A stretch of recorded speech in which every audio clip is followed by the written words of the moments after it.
എല്ലാവർക്കും നമസ്കാരം. നമ്മളെല്ലാവരും വീട്ടിൽ പുട്ടുണ്ടാക്കാറുണ്ട്. പുട്ടുകുറ്റിയിൽ സാധാരണ രീതിയിലാണ് ഉണ്ടാക്കാറുള്ളത്. എന്നാൽ ഈ പുട്ട് വളരെ ഈസി ആയിട്ട് പെട്ടെന്ന് ഉണ്ടാക്കിയെടുക്കാനുള്ള ഒരു ഈസി മെത്തേഡ് ഞാൻ എനിക്ക് അറിയുന്ന രീതിയിൽ ഷെയർ ചെയ്യാനാണ് ഇന്ന് വന്നിരിക്കുന്നത്. അതിനാദ്യമേ നമുക്ക് ആവശ്യത്തിനുള്ള പുട്ടുപൊടി നനച്ചു വെക്കാം. എത്രയാണോ ആവശ്യമുള്ളത് നമുക്ക് ആ ഒരു രീതിയിൽ തന്നെ എടുത്ത് വെക്കാം. അതിനുശേഷം ഞാൻ എടുത്തിരിക്കുന്നത് ഒരു ഇഡ്ഡലിത്തട്ടാണ്. ആ ഇഡ്ഡലിത്തട്ടിന് ഞാൻ ആവശ്യത്തിനുള്ളൊരു കുറച്ച് വെളിച്ചെണ്ണ ഒഴിച്ചൊന്ന് തേച്ച് കൊടുക്കുന്നുണ്ട്. അതിനുശേഷം ഇഡ്ഡലി പാത്രത്തിൽ ആവശ്യത്തിനുള്ള വെള്ളം ഒഴിച്ചിട്ടുണ്ട്.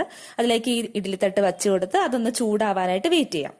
ആ ഒരു സമയത്ത് ഞാൻ എടുത്തിരിക്കുന്ന ഒരു ചെറിയ സ്റ്റീൽ ഗ്ലാസ് ആണ്. ആ സ്റ്റീൽ ഗ്ലാസ്സിലേക്ക് ഞാൻ ഈ ഒരു പൊടി ഇട്ട് കൊടുക്കുവാണ്. ഞാൻ അതിൽ മുഴുവനായിട്ട് തന്നെ പൊടി നിറച്ച് കൊടുക്കുന്നുണ്ട്.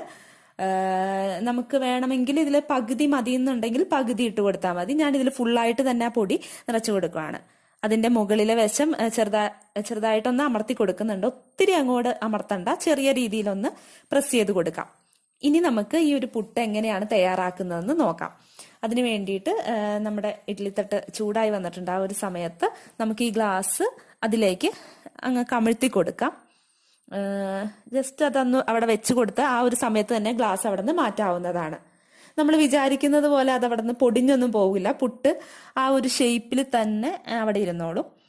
അത് 3 ഞാൻ ഈ രീതിയിൽ ചെയ്തു കൊടുക്കുവാണ്. ഈ ഒരു പാത്രത്തിൽ എനിക്ക് 3 എണ്ണമാണ് ഒരു സമയത്ത് ചെയ്തെടുക്കാൻ പറ്റുള്ളൂ. നമ്മുടെ കയ്യിലുള്ളതിനനുസരിച്ച് ഇപ്പൊ 4, 5 എണ്ണം ഒക്കെ ഉണ്ടെന്നുണ്ടെങ്കിൽ ഒരു സമയത്ത് അത്രയും ചെയ്തെടുക്കാവുന്നതാണ്. അങ്ങനെയാണെങ്കിൽ കൂടുതൽ എണ്ണം നമുക്ക് ഒറ്റ ടൈമിൽ ചെയ്തെടുക്കാനായിട്ട് പറ്റും. ഏതായാലും 3 എണ്ണം ഞാൻ വെച്ചു കൊടുക്കുവാണ് ആ ഒരു രീതിയിൽ തന്നെ. ഓക്കെ, റെഡി ആയിട്ടുണ്ട്. അത് നല്ല രീതിയിലാണ് അത് ഇരിക്കുന്നത്. ഈ ഒരു സമയത്ത് നമുക്കത് അടച്ചു വെക്കാം. ഒത്തിരി ടൈമൊന്നും എടുക്കില്ല കേട്ടോ. ഒരു 4-5 മിനിറ്റ് കൊണ്ട് തന്നെ അതിൽ നിന്ന് ആവി വരാനായിട്ട് തുടങ്ങും.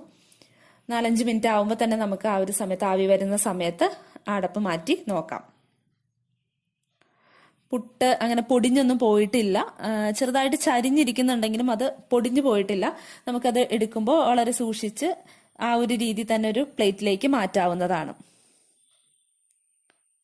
അതിന് വേണ്ടിയിട്ട് നമുക്കൊരു സ്പൂൺ യൂസ് ചെയ്യാം. സ്പൂൺ വെച്ചിട്ട് അതിന് താഴ്ത്തുനിന്ന് നമുക്കത് ആ പുട്ട് അവിടെ നിന്ന് പൊക്കിയെടുക്കാം. അതിന് വേണ്ടിയിട്ട് നമുക്കൊരു 2 സ്പൂൺ ഉപയോഗിച്ച് അത് പൊടിഞ്ഞു പോകാതെ തന്നെ നമുക്കതൊരു പ്ലേറ്റിലേക്ക് മാറ്റാവുന്നതാണ്.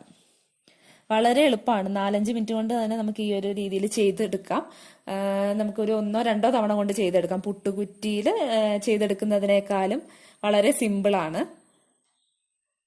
അത് പൊടിഞ്ഞു പോകാതെ തന്നെ നമുക്ക് പ്ലേറ്റിലേക്ക് മാറ്റാനായിട്ട് പറ്റിയിട്ടുണ്ട്.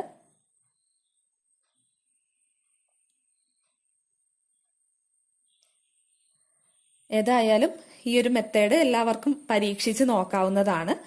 ഈ ഒരു മെത്തേഡ് യൂസ്ഫുൾ ആയെങ്കിൽ, ഇഷ്ടപ്പെട്ടെങ്കിൽ അടുത്ത തവണ പുട്ടുണ്ടാക്കുമ്പോൾ ഈ ഒരു മെത്തേഡ് ട്രൈ ചെയ്ത് നോക്കുക. ഇതുവരെ നമ്മുടെ ചാനൽ സബ്സ്ക്രൈബ് ചെയ്തിട്ടില്ലെങ്കിൽ സബ്സ്ക്രൈബ് ചെയ്യുക. വീണ്ടും കാണാം. എല്ലാവർക്കും നന്ദി.